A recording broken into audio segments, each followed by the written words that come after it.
A massive earthquake with a magnitude of 7.8 struck Turkey and ripped through Syria on February 6, resulting in thousands of deaths and injuries, with cries for help still heard from under the rubble. Amid this humanitarian disaster, all political schemes and rivalries were expected to be temporarily set aside, but that was not the case for Syria.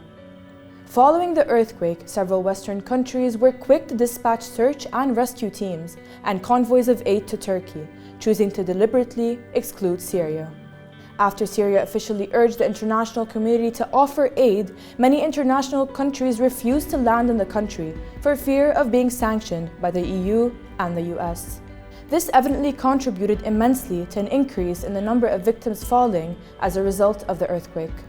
According to research, the severity of an earthquake does not always imply a high number of fatalities. More than half of the people trapped beneath the debris may survive under normal circumstances.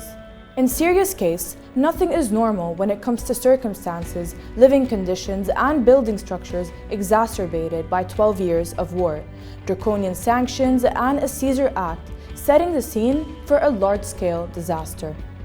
US and European sanctions have frozen the Syrian government's financial assets, as well as the financial assets of anyone who transfers goods, technologies, or services to Syria, depriving the country of its own money, medical supplies, and heavy machinery, all critical to help alleviate the disaster. In 2019, the Caesar Act authorized secondary sanctions against non-US citizens who provide financial material or technological support to the Syrian government or conduct business with it. So how did the sanctions amplify the scale of the disaster? Syria lost the ability to exploit many of its national and natural assets and other economic resources as a result of the sanctions, which also hit the central bank and all public financial institutions, thus contributed to obstructing transactions related to imports and exports, including food, medicine, and raw materials required for the country's economic recovery. The sanctions also hindered the Syrian government's ability to perform its service tasks, as they prohibited the provision of government funding for reconstruction, reducing the Syrian state's ability to carry out its normal tasks, notably in the service sectors. Unilateral sanctions also denied the government the resources it needed to maintain and improve basic infrastructure, including the ability to rebuild what had been destroyed or damaged during the years of war.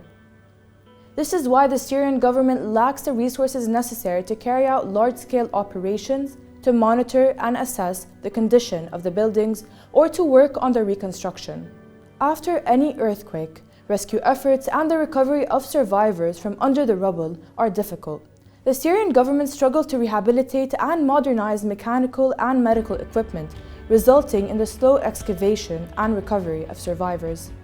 According to the International Rescue Committee, only around 45% of pre-war healthcare facilities in Syria are now functioning. The international sanctions imposed on Syria today stand in the way of efforts to respond and contain the disaster. The scale will continue to widen on the spaces, whether as a direct result of the earthquake or in the coming weeks and perhaps months.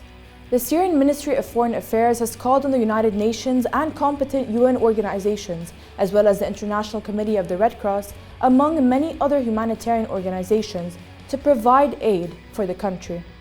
However, social media users have been sharing screenshots from live flight trackers showing how Turkey's airspace is congested, while neighboring Syria has no air traffic at all, indicating how almost the entire world was quick to send aid to Turkey in stark contrast to the situation in Syria. This is not the first time the world is selective when it comes to humanitarianism. Like Syria, there are many more. US sanctions have always been imposed under the pretext of forcing states to adopt a so-called democracy or abide by alleged human rights. But they proved they are only aimed at weakening states enough to topple their governments and resort to a US-backed government. Syria is one of the countries that stood in the face of US hegemony and agenda and suffered the consequences. The humanitarian catastrophe was politicized, and the Western world remains silent.